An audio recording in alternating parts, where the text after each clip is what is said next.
Some of you who have small children may have perhaps been put in the embarrassing position of being unable to do your child's arithmetic homework because of the current revolution in mathematics teaching known as the new math. So as a public service here tonight, I thought I would offer a brief lesson in the new math. Tonight, we're going to cover subtraction.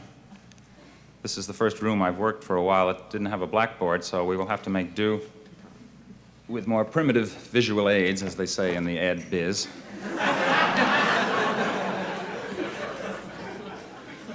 Consider the following subtraction problem, which I will put up here.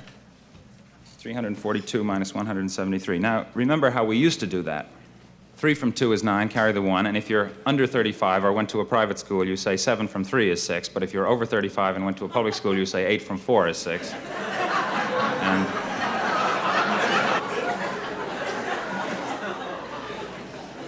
carry the 1, so we have 169. But in the new approach, as you know, the important thing is to understand what you're doing rather than to get the right answer.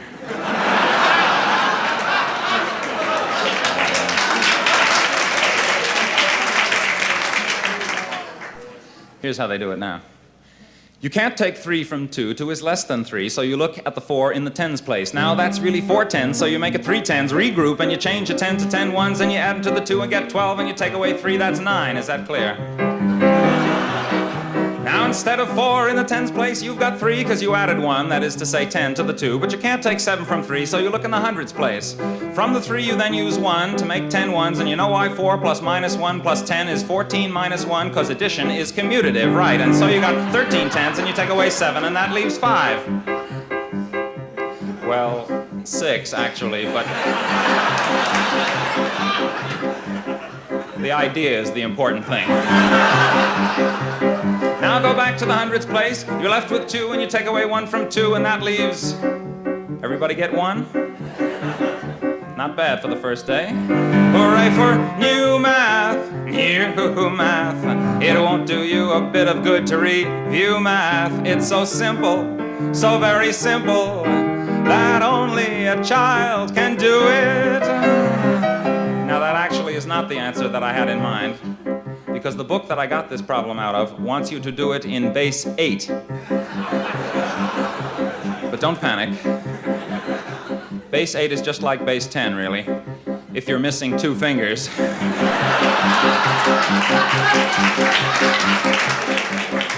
Shall we have a go at it? Hang on. You can't take 3 from 2. 2 is less than 3, so you look at the 4 in the 8's place. Now that's really 4 8s, so you make it 3 8s, regroup, and you change an 8 to 8 ones, and you add to the 2, and you get 1 2 base 8, which is 10 base 10, and you take away 3, that's 7. Okay? Now instead of 4 in the 8's place, you've got 3 because you added 1, that is to say 8, to the 2, but you can't take 7 from 3, so you look at the 64s. 64. How did 64 get into it? I hear you cry. Well, 64 is 8 squared, don't you see? Well, you ask a silly question, you get a silly answer. From the 3, you then use 1 to make 8 ones. You add those ones to the 3, and you get 1 3 base 8, or in other words, in base 10, you have 11, and you take away 7, and 7 from 11 is 4. Now go back to the 64s. You're left with 2, and you take away 1 from 2, and that leaves... Now, let's not always see the same hands.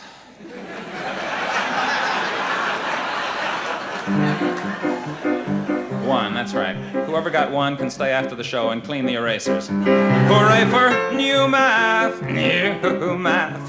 It won't do you a bit of good to review math. It's so simple, so very simple, that only a child can do it. Come back tomorrow night. We're gonna do fractions.